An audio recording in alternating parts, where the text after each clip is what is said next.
नमस्कार साथियों, target for IQ की तरफ से मैं राकेश चौहान आप सभी लोगों का स्वागत करता हूं। आज हिस्ट्री के क्लास में हम लोग पढ़ेंगे कि अंग्रेज़ों ने भारत में किस तरह लैंड रेवेन्यू यानी भूमि कर सुधार किया था, लगान व्यवस्था को कैसे अप्लाई किया था और कितने तरह की भूमि प्रबंधन को उन्होंने भारत पर लागू किया था। अलग अलग क्षेत्रों में अंग्रेज़ों ने अलग अलग तरह की व्यवस्थाएं लागू की थी ताकि उनको अधिक से अधिक लगान मिले और भारत पे उनको रूल करने में आसानी हो, क्योंकि रेवेन्यू के बिना कोई भी स्टेट नहीं चल सकता, लगान या राजस्व के बिना, कर के बिना कोई भी राज्य नहीं चल सकता। तो ब्रिटिशर्स लोगों ने भी तरह तरह के भूमि सुधार किए ताकि उनको अधिक से अधिक रेवेन्यू प्राप्त हो और अपनी व्यवस्था को अच्छे से संचालित कर सके पूरे भारतीय भूभाग पर। लेकिन यह ब्रिटिशर्स बेसिकली आप समझिएगा कि शुरू में जो ब्रिटिशर्स थे 1857 के पहले जो ब्रिटिशर्स थे वो बल्कि एक कंपनी थी, ईस्ट इंडिया कंपनी थी, जिसे उसके बोर्ड ऑफ डायरेक्टर चलाते थे। ब्रिटिश सरकार का डायरेक्ट कोई इंटरफियरेंस नहीं होता था। ब्रिटिश सरकार कोई चार्टर जो पास होते थे, जैसे आप रेगुलेटिंग एक्ट वगैरह के बारे में पढ़ेंगे तो वहाँ पे ब्रिटिश सरकार पास करती थी। और एक चीज़ और याद रखिएगा, ब्रिटिश रूल में आप चार्टर और एक्ट शब्द बार बार सुनेंगे तो चार्टर जो आता था वो कंपनी को गाइडलाइन होता था और जो एक्ट होता था वह सीधे सीधे भारतीय लोगों से संबंधित होता था। अगर रेगुलेटिंग एक्ट की बात होगी तो ब्रिटिश पार्लियामेंट ने पास किया, अप्लाई हुआ इंडिया के ऊपर, ईस्ट इंडिया कंपनी के ऊपर हुआ। और चार्टर जो होता था वह कंपनी के लिए गाइडलाइन होती थी कि कंपनी ऐसे काम करेगी। तो चार्टर और एक्ट में थोड़ा आप लोग अच्छे से तो जानते ही होंगे, लॉ के स्टूडेंट को क्या समझना, आप लोगों को चार्टर और एक्ट बताना मतलब समझिए कि सूरज को दिया दिखाने के बराबर है। चलते हैं, क्लास शुरू करते हैं। तो अंग्रेजों ने 3 तरह की व्यवस्थाएं भारत में लागू की थी। एक थी जमींदारी व्यवस्था, जिसे अस्थाई बंदोबस्त, परमानेंट सेटलमेंट या इस्तमरारी व्यवस्था भी बोला जाता था। दूसरी व्यवस्था जो होती थी उसे रैयतवाड़ी व्यवस्था बोला जाता था और तीसरी व्यवस्था जो थी वह माहलवाड़ी व्यवस्था थी। यह व्यवस्थाएं अलग अलग टाइम पर अलग अलग लोगों के द्वारा भारत के ऊपर, भारत के अलग अलग क्षेत्रों में लागू की गई थी। अब सवाल यह उठता है कि भारत में भूमि सुधार की जरूरत क्यों आन पड़ी? अंग्रेजों को ऐसा क्या जरूरत आन पड़ी है कि भारत में उन्हें भूमि सुधार करना ही करना पड़ा? वजह क्या थी आप देखते हैं। वजह इसकी ढूंढेंगे तो हमें इसकी वजह मिलेगी 1764 1764 का जो बक्सर का युद्ध हुआ, उसके बाद ब्रिटिशर्स लोगों ने इंडिया में सीधे इंटरफियर करना शुरू किया, यानी बंगाल के क्षेत्र पे उन लोगों का पूरी तरह से कंट्रोल हुआ। अब वो एक तरह से पॉलिटिकल पावर के तौर पे अपने को इस्टेब्लिश कर चुके थे, यानी राजनीतिक शक्ति के रूप में इस्टेब्लिश किया। वहाँ पे हम देखते हैं कि वहाँ पे ईस्ट इंडिया कंपनी को बहुत ज़्यादा अधिकार मिलते हैं, लेकिन ड्यूटी नहीं मिलती है। द्वैध शासन के ऊपर हम बाद में बातें करेंगे। उसमें था कि जो द्वैध शासन में यही हुआ कि ब्रिटिशर्स लोगों को जिम्मेदारी कुछ नहीं मिली, लेकिन रेवेन्यू का हिस्सेदारी भरपूर मिल रहा है। कोई जिम्मेदारी नहीं, कोई मतलब जनता को फैसिलिटी नहीं देना है, लेकिन फ़ायदा खूब लेना है। तो ऐसे कंडीशन में क्या हुआ कि ईस्ट इंडिया कंपनी के जो कर्मचारी थे, अधिकारी थे, बहुत ही ज़्यादा करप्ट हो गए। और बहुत ज़्यादा करप्ट हो गए तो इन लोगों ने अपने नाम से भी बिजनेस शुरू किया। बंगाल में ईस्ट इंडिया कंपनी को कोई टैक्स नहीं देना है, कोई भी टैक्स नहीं चुकाना है कंपनी को, तो सारे अधिकारी अपना पर्सनल बिजनेस कर रहे थे। कंपनी को लगातार घाटा होने लगा। कंपनी का जब घाटा होने लगा तो कंपनी को समझ में आया कि हमें कहीं ना कहीं रेवेन्यू जनरेट करने के लिए सुधार करना पड़ेगा। इसके अलावा 1770 यानी 1770 में एक अकाल पड़ता है और वह अकाल इतना भयानक था कि जिसमें बंगाल में लाखों लोग मर जाते हैं। इससे भी कंपनी के रेवेन्यू पे ज़बरदस्त असर पड़ता है। इसके बाद आप देखेंगे कि वारेन हेस्टिंग्स आते हैं और रेगुलेटिंग एक्ट आता है 1773 में और द्वैध शासन का अंत हो जाता है। फिर इसके बाद कंपनी डायरेक्ट बंगाल को चलाने लगती है। अब जब कंपनी डायरेक्ट बंगाल को चलाएगी तो उसे अपने शासन प्रशासन को अच्छे से चलाने के लिए, सारे खर्चों को मेंटेन करने के लिए एक प्रॉपर इनकम होनी चाहिए, प्रॉपर आय होनी चाहिए। और प्रॉपर आय के लिए कंपनी ने राजस्व में सुधार का प्रयास किया और यहीं से कंपनी में सुधार के लिए कंपनी ने लैंड रेवेन्यू सुधार के लिए, रिफॉर्म के लिए प्रयास किया। और हमारे सामने कुछ भूमि सुधार निकल कर आते हैं, लगान व्यवस्थाएं आती हैं जिनको हम रैयतवाड़ी व्यवस्था के नाम से जानते हैं। कहीं हम उसको कि भारत के किसी स्टेट में उसे रैयतवाड़ी के नाम से जानते हैं, कहीं अस्थाई व्यवस्था के नाम से जानते हैं और कहीं माहलवाड़ी व्यवस्था के नाम से जानते हैं। ये तीन तरह की व्यवस्थाएं थी रेवेन्यू के लिए। तो सबसे पहली जो व्यवस्था होती थी वो जमींदारी व्यवस्था थी, जिसे हम अस्थाई बंदोबस्त, परमानेंट सेटलमेंट या इस्तमरारी व्यवस्था कहते हैं। जो पहली व्यवस्था थी वह जमींदारी व्यवस्था थी, जिसे हम परमानेंट सेटलमेंट भी कहते हैं। जमींदारी व्यवस्था को ही परमानेंट सेटलमेंट कहते हैं, जमींदारी व्यवस्था को ही इस्तमरारी बंदोबस्त कहते हैं, जमींदारी व्यवस्था को ही हम अस्थाई बंदोबस्त भी कहते हैं। इसमें क्या था, इसमें कंपनी ने सर्टेन एरिया को कहा कि इस एरिया को हम नीलाम करेंगे। ये सर्टेन लैंड का जो पार्ट है इसके लिए 4 लोग आ जाएंगे, राकेश चौहान, अंकित जी, इसके अलावा जो है सत्येंद्र सर, ऐसे ऐसे बहुत सारे जमींदार आ गए और सबने यह बोला कि मैं इस इतने बड़े ज़मीन का 100 एकड़ की जो ज़मीन है इसका मैं इतना टैक्स 1 साल में दूंगा। तो जो जमींदार ज़्यादा टैक्स का मतलब जो ज़्यादा बोली लगाता था उसी को वह ज़मीन मिल जाती थी। और इसके बाद अंग्रेज कहते थे कि तुम जो भी टैक्स लाओगे उसमें से 10/11 भाग, यानी मान लेते हैं कि वह 11 रुपए या 11,000 टैक्स लेकर आएगा तो 10,000 कंपनी को दे देगा, 1,000 जमींदार का हो जाएगा। यहाँ पे अंग्रेजों का एक ज़बरदस्त ट्रिक था। इसमें का फायदा अंग्रेजों को 1857 की क्रांति में मिलेगा। अभी बताते हैं कैसे। इस व्यवस्था में जो टैक्स का जो इन लोगों ने रखा था, टैक्स का अमाउंट रखा था कि 10/11 भाग, यानी 10/11, ठीक है। 11 में से 10 भाग जो है अंग्रेजों का और 1 भाग जो होगा वह जमींदार का हो जाएगा, सब कुछ मैनेज करने के बदले में। और इसके अलावा अस्थाई बंदोबस्त में जो सबसे अहम बात यह थी कि 10 साल के लिए वह जमीन जो होती है एक जमींदार को दे दी जाएगी। तो कुछ पॉइंट्स हैं जिसको हमें याद रखना पड़ेगा कि ये जो जमींदारी व्यवस्था थी, जमींदारी व्यवस्था को कार्नवालिस लाए थे। कार्नवालिस के अलावा एक और नाम था जिसको हमें जानना चाहिए, वो वही पूछेगा क्योंकि कार्नवालिस को कई बार पूछ चुका है। सर जॉन सोर, ये बाद में भारत के मतलब एक तरह से समझिए कि इनके उत्तराधिकारी भी बनेंगे कार्नवालिस के। कार्नवालिस के बाद ये भी गवर्नर जनरल बनते हैं, ठीक है। तो सर जॉन सोर जो थे, इन्होंने ही इस जमींदारी व्यवस्था को विकसित करने में कार्नवालिस की ज़बरदस्त मदद की थी। और इन दोनों लोगों ने, बेसिकली कार्नवालिस को ही क्रेडिट जाता है, लेकिन बैक डोर पे कहते हैं ना कि सर जॉन सोर का बहुत ज़बरदस्त हाथ था, इन्होंने इस व्यवस्था को विकसित करने में मदद किया था। इसके बाद क्या था, इसके बाद इस व्यवस्था को लागू किया जाता है। लागू कब होता है? 22 मार्च 1793, यानी 22 मार्च 1793 में इस व्यवस्था को लागू किया जाता है। और लागू कहाँ कहाँ किया जाता है? लागू किया जाता है इसे बंगाल, बिहार, उड़ीसा, और इसके अलावा जो है बंगाल मतलब समझिए आज का बांग्लादेश, बिहार का बड़ा हिस्सा और उड़ीसा का भी एक हिस्सा, और साथ ही साथ जो हाँ इतने एरिया जो थे बंगाल रियासत में आते थे। बंगाल मतलब आज का पश्चिम बंगाल और बांग्लादेश, बिहार और उड़ीसा तो हो ही गया, और वाराणसी जिलों तक, और गाजीपुर बड़ा इंपॉर्टेंट जगह है। गाजीपुर में ही कार्नवालिस की डेथ हो जाती है जब वो अपने दूसरे कार्यकाल में आता है 1805 वगैरह में, वहीं पे उसकी डेथ हो जाती है और वहीं पे उसको दफना दिया जाता है, ठीक है। तो कार्नवालिस की कब्र कहाँ पे है? उत्तर प्रदेश के गाजीपुर जिला में। गाजीपुर जिले में आप जानते हैं अब्दुल हमीद भी वहीं के थे। खैर चलिए, वीर अब्दुल हमीद परमवीर चक्र विजेता, वो भी वहीं के थे। तो चलिए आगे चलते हैं। तो इन 3 बंगाल, बिहार, उड़ीसा और वाराणसी में इसको लागू किया गया। कब लागू किया? 22 मार्च 1793 में लागू किया गया। अच्छा एक बात बताइए, इस जमींदारी व्यवस्था को लागू करने के लिए क्या ब्रिटिश पार्लियामेंट ने परमिशन दिया होगा? बिल्कुल नहीं। इस व्यवस्था को लागू करने के लिए कार्नवालिस को जो अप्रूवल दिया होगा, अनुमोदन किया होगा, वह संस्था थी ईस्ट इंडिया कंपनी के board of directors. Board of directors किसी भी कंपनी के सबसे टॉप के लोग होते हैं, उन लोगों ने इसे परमिशन दिया। इस व्यवस्था की कुछ खास बातें हैं कि इस व्यवस्था में जो था जमींदार बोली लगाते थे सर्टेन जमीन के लिए, जिसकी बोली ज़्यादा होती थी उसी को नीलामी में वह जमीन मिल जाती थी।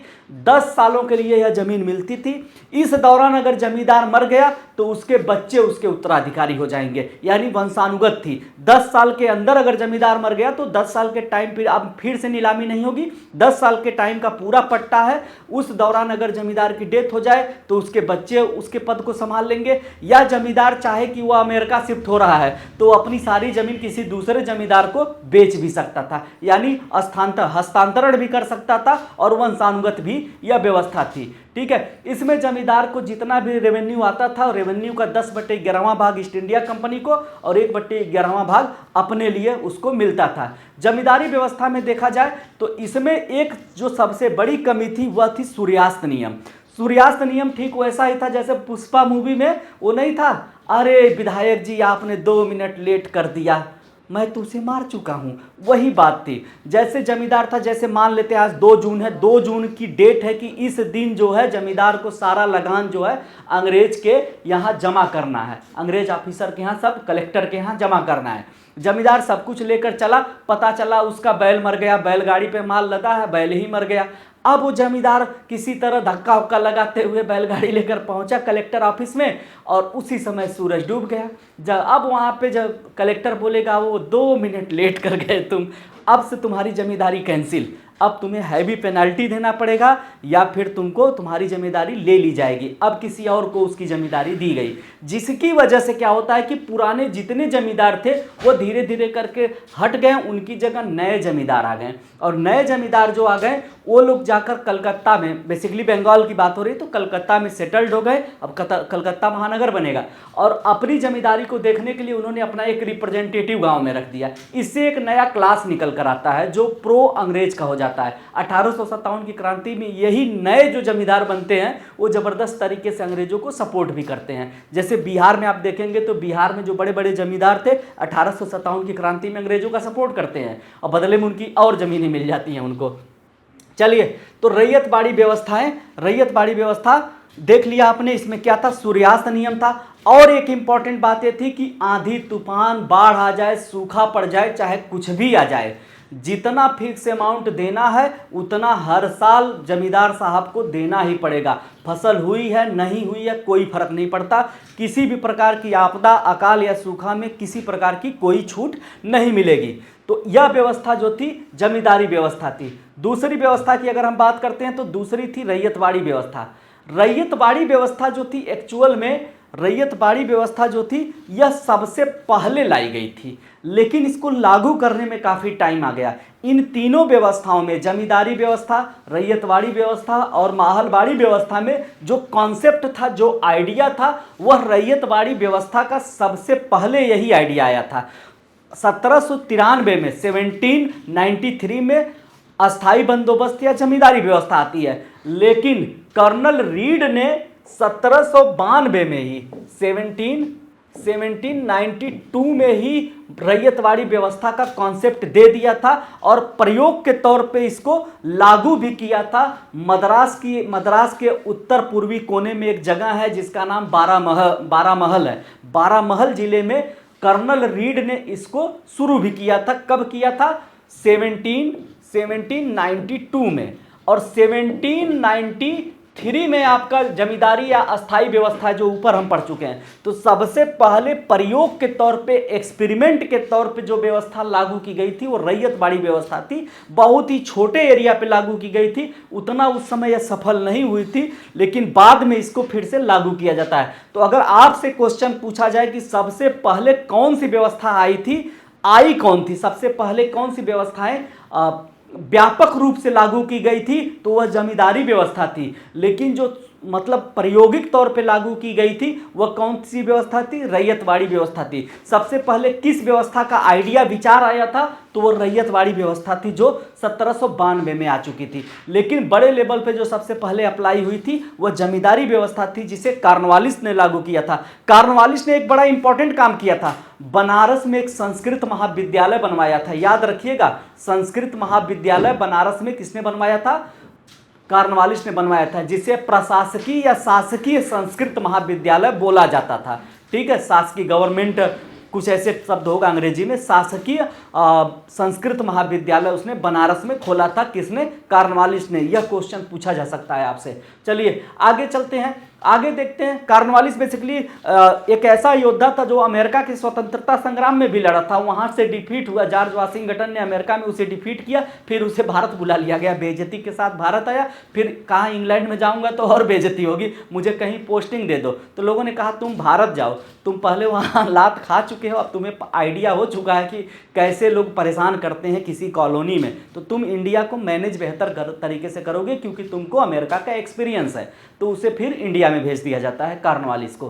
ठीक है, तो चलिए आगे चलते हैं। इस व्यवस्था को सबसे पहले कर्नल रीड और थॉमस मुनरो ने प्रस्तुत किया था। सबसे पहले इसको जो था सबसे पहले कर्नल रीड और मुनरो ने इसे प्रस्तुत किया और प्रयोग के तौर पे मद्रास का बारामहल जिला में लागू किया। ठीक है, इसके तहत यह कहा गया कि जमीन का जो असली मालिक है वो रियाया होगी। रियाया मतलब होता है प्रजा, रैयत मतलब होता है, रैयत शब्द जो है रियाया से आया है। रियाया उर्दू या फारसी भाषा का शब्द है जिसका मतलब होता है प्रजा। और यहाँ पे रैयतवाड़ी का यही मतलब है कि जमीन का जो ओनर माना जाएगा वह प्रजा मानी जाएगी, यानी जमीन पे जो खेती कर रहा है वही जमीन का ओनर होगा और सीधे सीधे उसी से लगान लिया जाएगा। इसी कॉन्सेप्ट के आधार पे आगे बढ़कर यह हुआ कि अब जो है अंग्रेजों ने यह कहा कि जो रियाया है, जो खेती कर रहा है, जो काश्तकार है, जो कृषक है, वही जमीन का ओनर माना जाएगा। पहले क्या था, पहले वहां पे उत्तर भारत में देखे कॉर्नवालिस ने कहा जमींदार ओनर है। यहाँ पे इन्होंने कहा कि एक इंडिविजुअल जो किसान है वही यूनिट है, वही इकाई है और वही टैक्स देने के लिए जिम्मेदार होगा। ठीक है, तो जमींदारों के हस्तक्षेप को उन्होंने एकदम दरकिनार कर दिया कि हटो जमींदार, तुम किनारे हट जाओ। यानी एक तरह से जमींदारों को हटाया, क्योंकि कहीं ना कहीं अंग्रेज अभी इसी समय मद्रास प्रेसिडेंसी वाले रीजन में स्टैब्लिश हुए थे। उन्हें कहीं ना कहीं ये डर था कि जो पहले के जमींदार हैं अगर इनको नहीं हटाया गया तो आने वाले टाइम पे हमारे साथ विद्रोह भी कर सकते हैं। तो एक तरह से इन लोगों ने पुराने जमींदारों को कमजोर करने की कोशिश किया इन भूमि सुधारों के जरिए। अब क्या था, अब इसमें क्या था, काश्तकार को भूमि का मालिक बना दिया गया और कहा गया कि जो रैयत है यानी जो कृषक है वह गवर्नमेंट को सीधे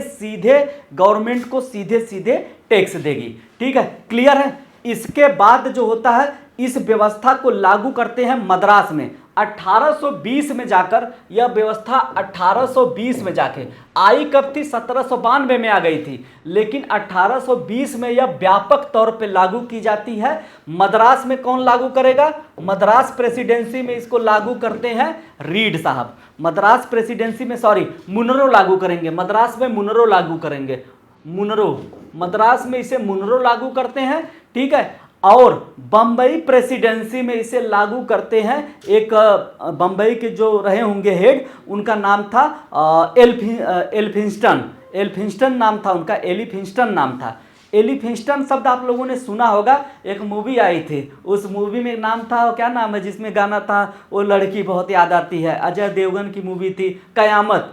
तो उसमें क्या था, जो आतंकवादी बैठे थे उसी एलिफिंस्टन जेल के ऊपर बैठे थे। वो एलिफिंस्टन जेल इसी आदमी ने बनवाया था। ठीक है, इसी ने मुंबई प्रेसिडेंसी में यह जेल बनवाया था, तो इसी के नाम पे। तो एलिफिंस्टन जो थे मुंबई में, बंबई फिलहाल या मुंबई नहीं बोलेंगे, उस समय जो था बंबई प्रेसिडेंसी में, बंबई क्षेत्र में या बंबई प्रेसिडेंसी में एलिफिंस्टन साहब जो थे इन्होंने लागू किया।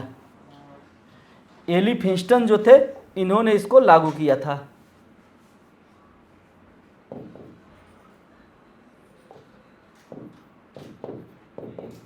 एलिफिंस्टन ने इसको लागू किया था। तो बंबई में एलिफिंस्टन और मद्रास क्षेत्र में जो मुनरो ने लागू किया था। ठीक है, मुनरो ने लागू किया था। चलिए, मुनरो ने लागू किया था। ये कहाँ कहाँ लागू हुआ था, अगर इसको हम देखें तो मद्रास क्षेत्र हो गया, मुंबई क्षेत्र हो गया, पूर्वी बंगाल हो गया, असम क्षेत्र हो गया, और एक जगह थी कुर्ग नाम की ये जगह थी। यह जो जगह थी यह कर्नाटक में पड़ती है और यह जो है मैसूर के नज़दीक एक जगह है कुर्ग। बड़ा भारी हिल स्टेशन है साउथ का। और महारानी चेन्नम्मा शायद यहाँ की थी, जिन्होंने अंग्रेज़ों के खिलाफ लड़ाई लड़ी थी और बड़ी ज़बरदस्त लड़ाई थी। इसके बारे में आप पढ़िएगा, कोई महारानी यहाँ की थी, महारानी का नाम मुझे याद नहीं है, लेडी थी। ठीक है, तो ये कुर्ग हो गया, पूर्वी बंगाल हो गया, पूर्वी बंगाल, पूर्वी बंगाल हो गया, और कौन सा क्षेत्र हो गया, बंबई हो गया, बंबई प्रेसिडेंसी, बंबई मद्रास क्षेत्र, इन क्षेत्रों में इसको लागू किया गया था। जो ब्रिटिश इंडिया था, ब्रिटिश इंडिया, अंग्रेजों के कब्जे में जो भारत था, उसका करीब करीब 51% एरिया जो था, उस एरिया पे रैयतवाड़ी व्यवस्था लागू की गई थी। अंग्रेजों के कब्जे में जो क्षेत्र था, उसके करीब करीब जो था 51% क्षेत्र पर, 51% क्षेत्र पर जो है रैयतवाड़ी व्यवस्था रैयतवाड़ी व्यवस्था लागू की गई थी। और जो जमींदारी व्यवस्था थी वह करीब करीब 19% क्षेत्र पर लागू की गई थी। ब्रिटिश क्षेत्र का तात्पर्य है कि उस समय बहुत सारा एरिया भारत का अंग्रेजों के कब्जे में नहीं था, स्वतंत्र भी था। जैसे उसी समय अगर आप देखेंगे तो अभी तक बहुत सारा एरिया जो है कब्जे में नहीं है। जैसे पंजाब का एरिया पूरी तरह से कंट्रोल में नहीं है अभी तक, पंजाब का एरिया, अभी पंजाब युद्ध होना बाकी है, पंजाब का क्षेत्र इनके क्षेत्र कब्जे में नहीं था, बाद में आएगा।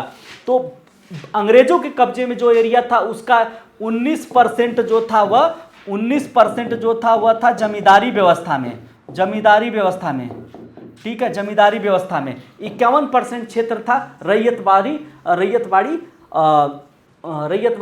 व्यवस्था में। तो ओवरऑल यही हो गया। तो सबसे पहले रैयतवाड़ी व्यवस्था 1792 में प्रस्तुत की गई, प्रेजेंट की गई, लेकिन बड़े पैमाने पर लागू किया गया 1820 में मद्रास प्रेसिडेंसी में। किसने? मुनरो ने लागू किया। बंबई क्षेत्र में एल्फिंस्टन ने लागू किया था। और इसके अलावा पूर्वी बंगाल हो गया, कुर्ग का एरिया हो गया, असम का एरिया हो गया, इन सब पे लागू किया गया। ब्रिटिश एरिया का 19% क्षेत्र पे जमींदारी व्यवस्था थी, जबकि 51% क्षेत्र पे रैयतवाड़ी व्यवस्था थी। तो ओवरऑल यह है। और सबसे पहले इसको कहां लागू किया गया था? तो बारामहल जिला मद्रास प्रेसिडेंसी में सबसे पहले इसको लागू किया गया था। तो ओवरऑल यह दो व्यवस्थाएं आपकी हो गई। अब आ जाते हैं हम तीसरी व्यवस्था। हाँ, दूसरी व्यवस्था में तो सारी चीजें हम बता ही चुके हैं। हाँ, एक इंपॉर्टेंट पॉइंट यह है, एक इंपॉर्टेंट पॉइंट यह है कि जितना भी रेवेन्यू आता, मतलब जितना भी फसल होती थी उसका करीब करीब आधा भाग जो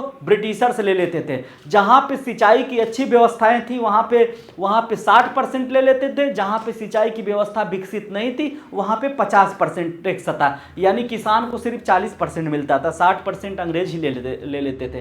ठीक है, यह दरें बहुत ज़्यादा थी, इसे किसानों को देने में बड़ी दिक्कत होती थी। इसके अलावा अंग्रेजों ने यह कहा कि सारा का सारा टैक्स हम कैश में लेंगे, यानी गेहूं का प्रोडक्शन करो, तुम बेचो, जो पैसा आएगा उससे तुम टैक्स दोगे।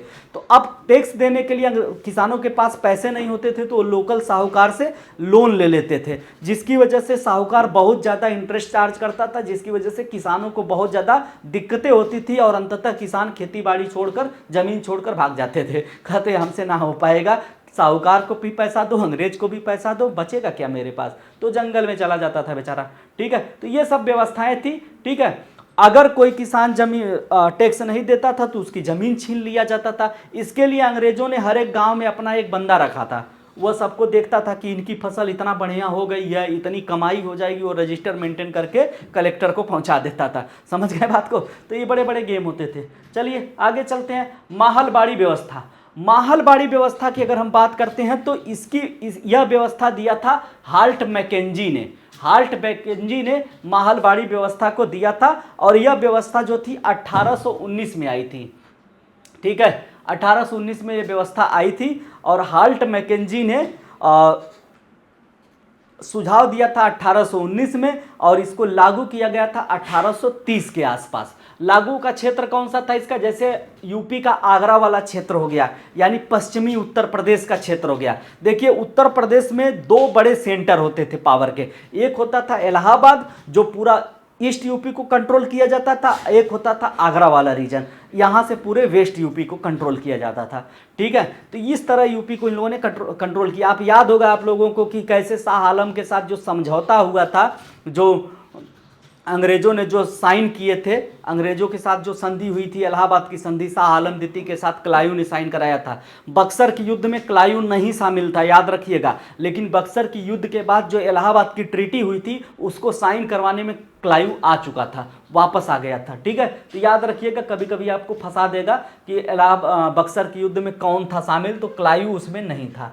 उस समय विंसी टार्ट नाम का जो था वह गवर्नर था। ठीक है, चलिए आगे चलते हैं। इसमें क्या था, गंगा घाटी, गंगा घाटी का क्षेत्र हो ही गया, पश्चिमी उत्तर प्रदेश हो गया, उत्तर पश्चिम प्रांत यानी आज का जो पाकिस्तान वाला पंजाब वाला रीजन है वो रीजन हो जाता है। मध्य भारत यानी मध्य प्रदेश के हिस्से जो है इसमें शामिल हो जाते थे। तो मार्टिन बर्ड जो थे उन्हीं को माना जाता था, मार्टिन बर्ड और मार्टिन बर्ड को ही माना जाता था कि इन्होंने पूरे भारत में इसको लागू करवाया। और मार्टिन बर्ड को माना जाता था कि महलबाड़ी व्यवस्था के जो एक तरह से पायनियर या प्रवर्तक कौन थे, मार्टिन बर्ड थे। हाल्ट मैकेंजी ने इस व्यवस्था को शुरू किया था। इसके अलावा देखा जाएगा तो महल मतलब क्या होता है, तो महल मतलब होता है गांव का एक समूह। ठीक है, कुछ गांवों का जो ग्रुप होता है उसे महल बोला जाता था। गांव पूरा 8-10 गांव हो गए, जैसे आज के टाइम पे ब्लॉक होता है ना कि 10-12 ब्लॉक, एक ब्लॉक में 20 गांव, 10 गांव, 15 गांव है, वैसे ही उस समय जो था महल का मतलब होता था गांव। तो एक महल का मतलब होता था ग्रुप ऑफ गांव, गांव का समूह। तो पूरे कई गांवों के समूह को जो मान लिया जाता था कि सारे गांव मिलके अगर इतनी जमीन है, फर्टाइल लैंड है, तो इतना परसेंट ये लोग टैक्स देंगे। तो इन लोगों ने क्या किया, यह व्यवस्था भारत के करीब करीब ब्रिटिश भारत के 30% भाग पर महलबाड़ी व्यवस्था थी। 19% भाग पे कौन सी व्यवस्था थी, जमींदारी व्यवस्था थी। और 51% भाग पर कौन सी व्यवस्था थी, 51% भाग पर जो थी कौन सी व्यवस्था हो गई, रैयतवाड़ी थी। यह व्यवस्था था रैयतवाड़ी व्यवस्था। तो देख लीजिए ब्रिटिश ईस्ट इंडिया कंपनी ने जो जमीन ऑक्यूपाई किया था उसका कितना बड़ा हिस्सा और इन लोगों ने कैसे कैसे डिवाइड करके लैंड रिफॉर्म लागू किया था। 30% पे महलबाड़ी था, 19% पे जमींदारी व्यवस्था थी और 51% पे रैयतवाड़ी व्यवस्था थी। कई सारे गांवों को एक यूनिट मानकर उनसे टैक्स लिया जाता था और एक आदमी जो था उस एरिया का वही इसको मैनेज करता था। ठीक है, जमीन को किसानों में बांट दिया जाता था और ग्राम प्रधान या जो मुखिया या पटवारी होता था वह जो है उसी के ऊपर सब जिम्मेदारी होती थी कि रेवेन्यू को कलेक्ट करे और अंग्रेजों तक पहुंचा दे। तो ओवरऑल यही आज का चैप्टर था जिसमें हमने तीनों व्यवस्थाओं के बारे में बात किया। यह इनिशियल लैंड सुधार थे, बाद में आप देखेंगे कि ये व्यवस्थाएं चलती रहेंगी, जमींदारी व्यवस्था चलती रहेगी। जब भारत का संविधान लागू हो जाएगा तो भारत के संविधान में जो है पहला संशोधन भूमि सुधार के लिए ही किया जाता है। नेहरू जी ने, पंडित जवाहरलाल नेहरू ने यह कदम उठाया और जमींदारी का उन्मूलन करने का प्रयास किया। भूमि के सुधार का प्रयास चलता रहा है देश में। तो ओवरऑल अंग्रेजों के टाइम पे यही 3 व्यवस्थाएं थी जिनको हमने पढ़ लिया है। यहीं से क्वेश्चन पूछे जाएंगे। पहला क्वेश्चन यह पूछा जाएगा कि कॉर्नवालिस ने कौन सी व्यवस्था दी, तो कॉर्नवालिस ने अस्थाई बंदोबस्त की व्यवस्था दिया था। उसके अलावा कॉर्नवालिस के अलावा अस्थाई बंदोबस्त देने में सर जॉन शोर का भी योगदान था। इसके बाद हम लोग रैयतवाड़ी की बात करेंगे तो कर्नल रीड और मुनरो आ जाएंगे रैयतवाड़ी व्यवस्था में। इसके अलावा हाल्ट मैकेंजी जो आते हैं महलबाड़ी व्यवस्था लेके और इसको लागू करने में व्यवस्थित तरीके से, ऑर्गेनाइज तरीके से लागू करने में मार्टिन बर्ड का योगदान था। मार्टिन बर्ड को ही माना जाता था महलबाड़ी व्यवस्था के जो है वह प्रवर्तक या पायनियर हैं। तो ओवरऑल यह आपका चैप्टर हो गया। आज के लिए इतना ही। थैंक यू, मिलते हैं अब हम लोग कल। टेक केयर, धन्यवाद।